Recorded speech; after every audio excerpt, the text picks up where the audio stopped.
hodgepodge of conspiracy theories. Mr. Oliver then does his best to debunk Dr. Judy's claim that she was arrested but never charged with a crime. She was absolutely criminally charged. This was not an oversight, but a blatant lie. Prior to the taping of this episode, Mr. Oliver had the official arrest documents that clearly prove that Dr. Judy was never charged with a crime. Mr. Oliver then attempts to debunk the idea that a beach, aka nature, holds any value in boosting our body's natural immune system. Instead of challenging the point with science, he kills it with a smear. Everything that you just said is insane.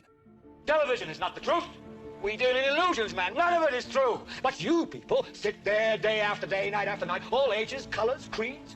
We're all you know. You're beginning to believe the illusions we're spinning here. You're beginning to think that the tube is reality and that your own lives are unreal. This is mass madness, you maniacs. In God's name, you people are the real thing. We are the illusion.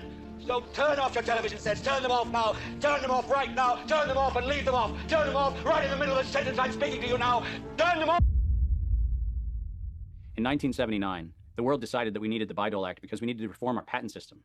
And one of the modifications was we allowed recipients of federal funding to patent and retain economic interest in the research that the public paid for. You get a $5 million grant from the taxpayer, and then you get to charge the taxpayer a premium for the technology they paid to develop. Pfizer is going to get nearly $2 billion. Moderna receiving $438 million in taxpayer money. And yet both companies have said they will not sell the vaccine at cost. They're going to make a profit on it. Should pharmaceutical companies profit off this vaccine research that taxpayers have helped fund? The Bayh-Dole Act failed the American people because rather than standing on the shoulders of giants, we now kneel at the feet of greed.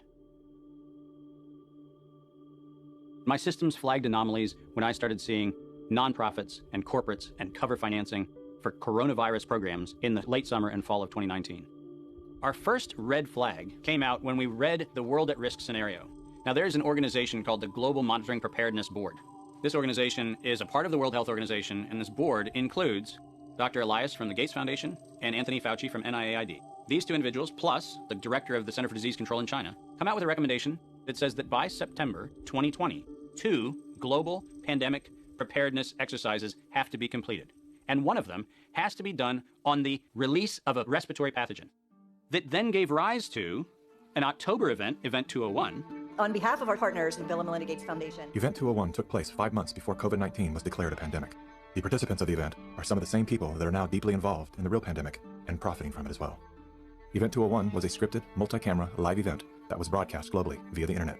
An event of this complexity and magnitude would take months to write, prep, and produce, placing the conception date at least 1 year prior to the actual pandemic. There is no question that there will be a surprise outbreak. Anthony Fauci knew as early as January of 2017 that we would see an outbreak before the end of 2020. Even Bill Gates, a man with no medical training, knew it was coming. If we start now, we can be ready for the next epidemic. Every single thing that you have seen play out in front of your eyes, all of them laid out in their tabletop exercise, which, by the way, fact checkers have said, has nothing to do with the coronavirus outbreak. Just happenstance. This is that wonderful universe of improbabilities where events just co-emerge and then nature conveniently backs itself into our architecture. That's the scenario we're supposed to accept. Brilliant. Some countries have banned